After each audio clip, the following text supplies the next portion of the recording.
Welcome, everyone. Welcome to another installment of In Response, interviews with intriguing internalizers. I am Mia Park, and this is my interview series I started as my own internal response to what's going on in this outside world right now. 9/11, 2020.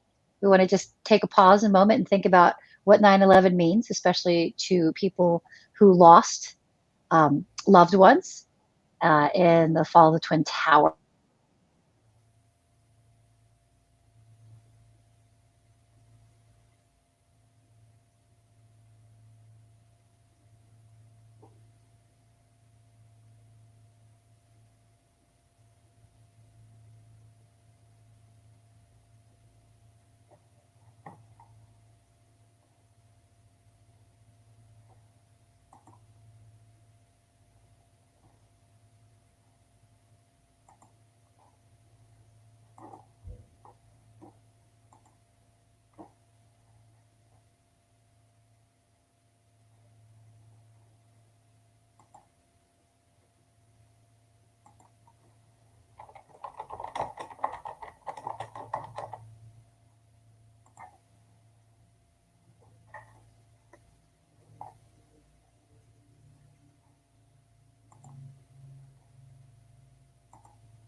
Hi again.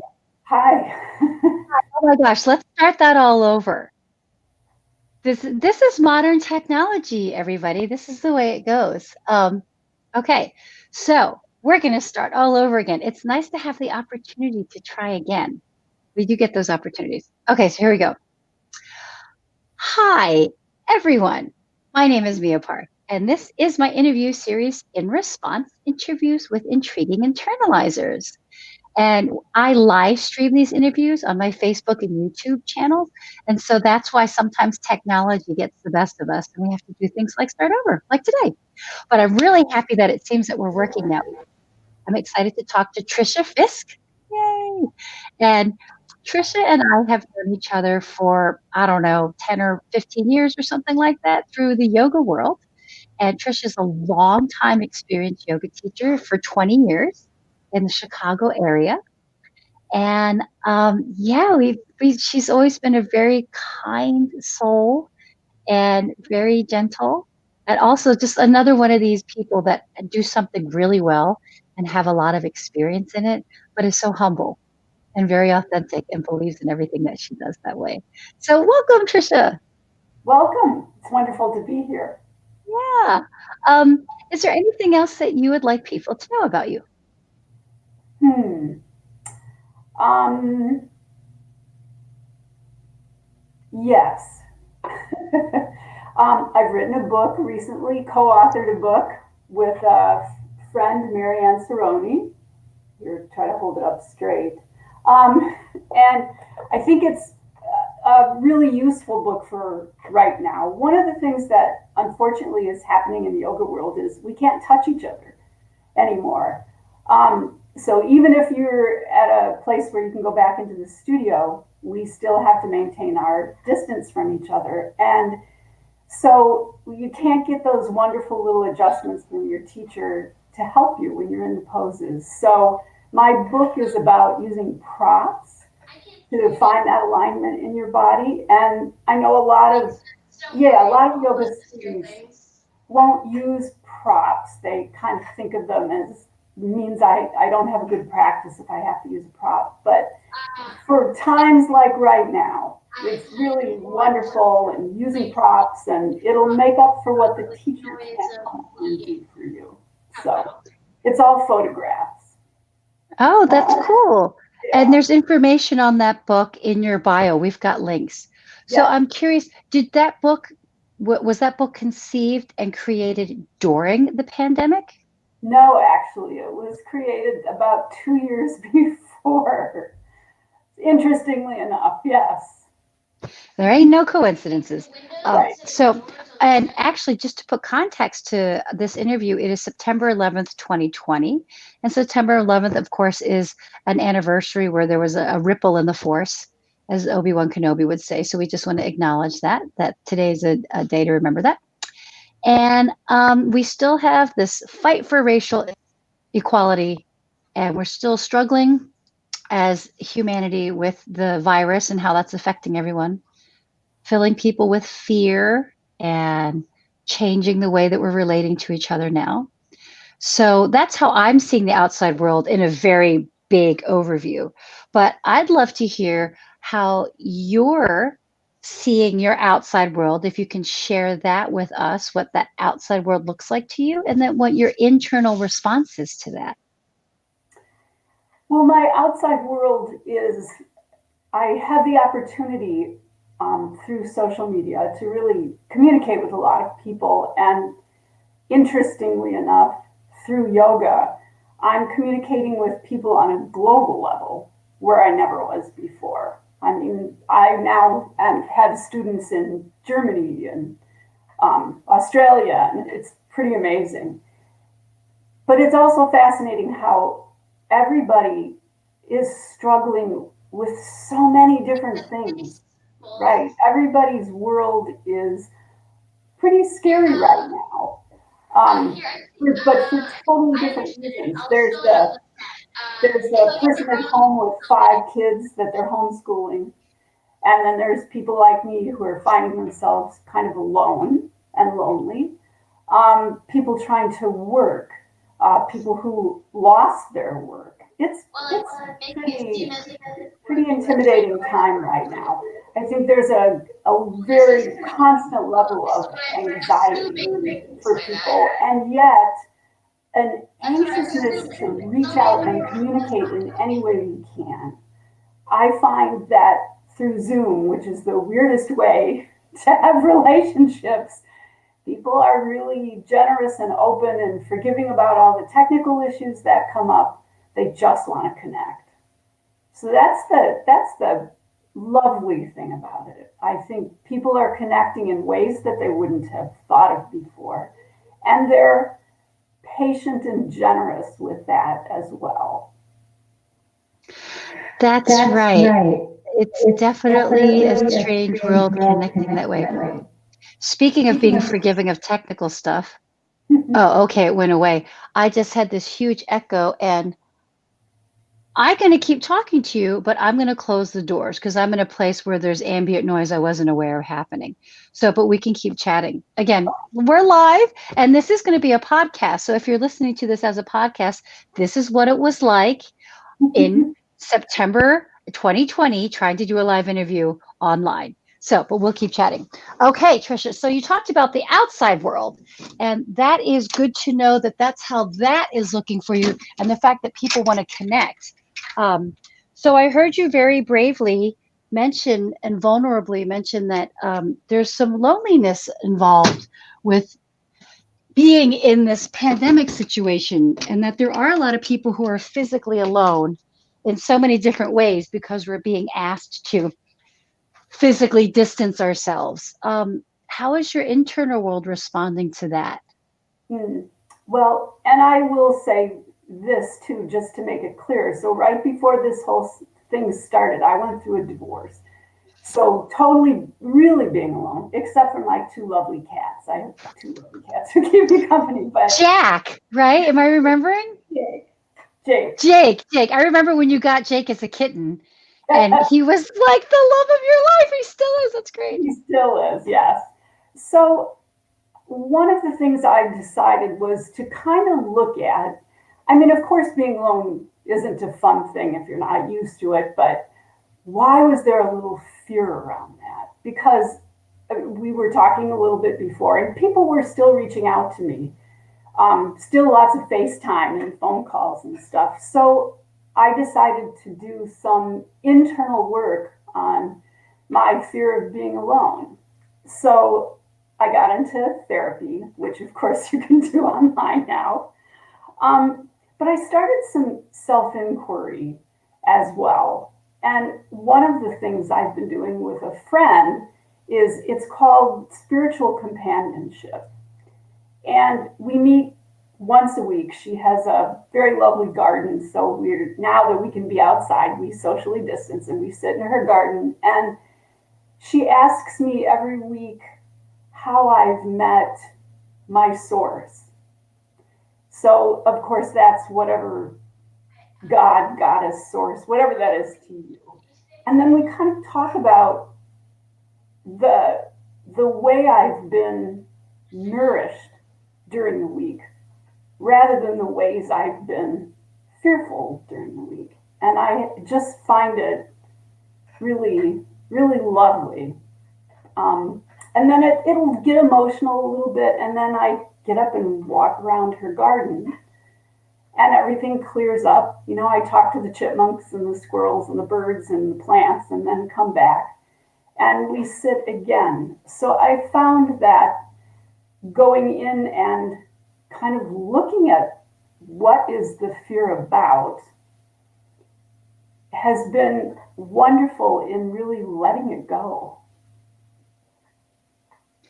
That's great. And that's a wonderful practice. And I love hearing about how people practice the technique of it. So thanks for sharing. Like you're connecting with someone, physically distancing, you're in nature, and nature's helping you kind of process what's going on. I think that self-inquiry is what it's all about. I mean, it's being like both of us being spiritual people. Right? Yeah, I mean, that's how we have to do it. And for you, for 2 decades, yoga has been your access point physically to that world, right? Um, Yeah. and I know that as a longtime teacher, can you share with us how you see the yoga world being changed recently? And again, after that, let's hear what your feelings are about that and your thoughts are about how it's changing. Okay. Yes. So I think I see this as an opportunity, frankly, to understand how much depth the practice of yoga really has, that it's not just a physical practice, that it is a spiritual practice. Um, so I find that we as teachers have the opportunity to share the techniques that we've known and used for a long time that maybe a lot of our students weren't interested in or weren't ready for. Maybe they were more ready for just the physical part of it. But now, because of this overall anxiety, we can start to explore pranayama a little more, different breathing techniques, and how they can help. Meditation, obviously. I find more people are interested in meditation, and classes have shortened. When I first started teaching, classes were an hour and a half, and now they've even gone down to an hour. But I always keep 10 to 15 minutes, even in my hour classes for that meditation piece. And I absolutely believe that it still comes across even through these media platforms. I believe that the practice of meditation on an energetic level is so deep that it transfers well through all of this. There is no, oh, because we're on social media, we can't meditate together because it just won't work. I totally disagree with that. Yeah, I agree with you that I disagree that it will work. I lead and participate in meditation stuff online all the time, and when we need to, there's the phone. And then when we really need to, and I would say that where we should be able to, we have ourselves, right? Like establishing a self practice, we know is so important. So can you give advice to someone who's a newbie? Like, how would you recommend they start meditation or breathing exercises, as you're saying? Okay, well, you certainly could reach out to a yoga teacher. Like Tricia Fiske. Right. But, even just to say you're going to dedicate 10 minutes, 10 minutes at a time to just sit down and don't have an expectation of anything. Don't expect it to be any particular way. So one thing that can be helpful is if you have a word, in yoga we call it a mantra, but it can be any word that's meaningful to you or a phrase that helps bring you some peace and calm you down. Start by sitting down for 10 minutes every day and just silently or out loud say your mantra. There have been times for me when being quiet just doesn't work. So I will sit down and I will start chanting my mantra out loud, really loud, as long as I can. And I find that will quiet me and bring me peace as well. So I think the biggest piece of advice I have is don't expect it to be a certain way, and don't think that somebody else has the answer for you of how it should feel and how it should work. Just sit down and get started and honor yourself however it shows up for you. That's really helpful. That's great. So if someone like brand newbie, it, like how do you recommend them to find a good mantra, or if they're intimidated using sound as part of their practice, like how do you recommend them to try? Sit down and be silent. Sit down and journal. I've never been a big journaler, but I've started doing that more too. Maybe sometimes when you first wake up in the morning, something pops into your mind, a word or a phrase or a dream that you've had. Write it down really quick. And then when you go to sit down for your 10 minutes, look at it again and just let it speak to you. Instead of looking for answers from the outside, be quiet for 10 minutes and listen to the answers from the inside instead. That's great. So if someone wants to find a mantra, should they just sit and listen to the inside and see what words or ideas come up for them to direct them towards finding a mantra? That's certainly a way to do it. You can reach out to a teacher if you know a teacher and have a teacher that you trust. But again, if you're just getting started and that idea makes you uncomfortable, go inside for yourself and listen. Sources in all of us first. I mean, we certainly look outside for help, or we look outside to join with others, which is really powerful. But the first place you really need to trust is yourself. Yeah, developing self-trust is so tricky. We have these like monkey minds, as they say in Buddhism, right? These minds that just jump around and like block us Right. from what's inside of us. It's interesting being human, isn't it? It certainly is. It certainly is. And I think that self-acceptance piece is a huge one for when we start doing self-inquiry and we start looking inside, and maybe we're surprised by what we see, or we realize we have patterns. And then just staying non-judgmental and staying with gratitude. I mean, I guess my thought is if we were supposed to be perfect, we wouldn't be inhuman. We wouldn't be humans. So embracing that part of you that isn't perfect and doesn't know Mm. what to do, and all of that being part of this wonderful life lesson is figuring it out. And of course, the only way to figure it out is to make mistakes. Yeah, thank you. So would it be too personal if I asked what lessons you've been learning post-divorce? Oh, wow, took me by surprise with that one, but no. Um, yes, I found one of the things I'm learning post divorce is that piece of self acceptance for mistakes I've made, judgments I've made, um, maybe behaviors I picked up to hide or to pretend that things were okay when they weren't, or maybe an unwillingness even to start to deal with things sooner when I knew they were there instead of just ignoring them. So, again, paying attention to what my heart's telling me without criticism, being willing to look at it as it's okay to be me and to be human and make mistakes. And by being willing and open to look at that with love instead of judgment, I can make a decision about whether I want to stay with that behavior or let it go. Does that make sense? It does. I appreciate you saying to really listen to what's there. I mean, I think that's step number one.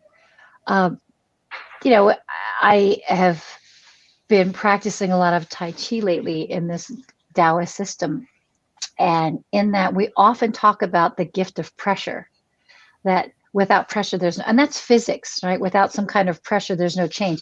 In the yoga that you and I studied, we talk about Agni, or this idea, this kind of Indian idea of fire, and that the fire's transformation. And fire is a kind of pressure, the heat, right? Right. So, I mean, but I think we can agree, being a householder or being like a normal person at home, there's no better pressure than just living your life as an Yes. opportunity for change. So again, thanks for being so honest and vulnerable about a real life thing. Like, so many people get divorced, and Yep. I can imagine it's not easy. I've never been divorced, but it sucks, man. It sounds awful.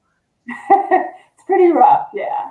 Yeah, but then from that, like you said, you learn more about yourself. And it's, do you feel like after having so much opportunity recently with all your pressure, do you feel like you're getting better at listening? Like, can people look at you as a model and be like, oh gosh, it gets easier after 20 years? Right.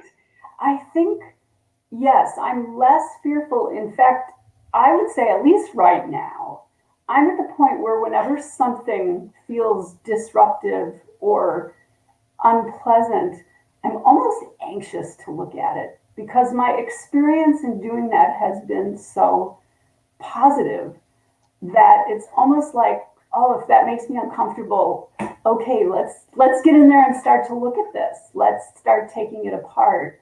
Let's bring this spiritual companionship into it and look at it with open eyes and what do I want to do with this? So I find that the work itself becomes less of a fearful thing. And even though it's uncomfortable, I have learned enough now that the outcome is more peaceful. That's so hopeful. I love that, that it gets easier, it's less fearful. And again, Right. I mentioned that four-letter F word, fear, earlier when talking about the world is just a little bit more jacked up now that way. So, do you have trust and hope in the future despite all the fear going around now? I do because I have trust and hope in people. And like I said, when this first started, it seemed like everybody was really tense and talking through emails and texts and things like that. I could feel and hear the tension. And now I find there's a real softening. Again, it's this anxiousness to communicate with people is almost strengthening us again. At least I feel that. And especially, like I said, the past few days I've been online talking to people in Europe and Australia, and everybody was just so anxious to reach out and talk and share what's happening. So I'm absolutely believing in people and in the heart starting to be stronger than the head. So I am hopeful. I know it's going to be a while, and we need to be patient with that. But yes, I have absolute faith. Oh, that's great, Tricia. Thank you so much. And thank you so much for joining us. Again, I feel calm whenever I talk to you. It's been a while, but I'm just like, oh, it's Tricia. So I hope that other people learned and, can feel more calm listening to you talk as well. Thank you. Thanks for inviting me. Oh my gosh, of course. So thanks for watching, everyone, and thanks for listening. And again, thank you for your patience with the challenges of modern technology. So you've been watching or listening to In Response Interviews with Intriguing Internalizers. I'm Mia Park, and my guest is Tricia Fiske. And if you're interested in sponsoring this interview series, you can become a Patreon of me, and that's at patreon.com/Mia Park. You can start at $1 a month. It really helps me and my team. I do pay for people to help me with this interview series. So any support would be helpful. So thanks for watching and listening, everyone. Bye. Bye.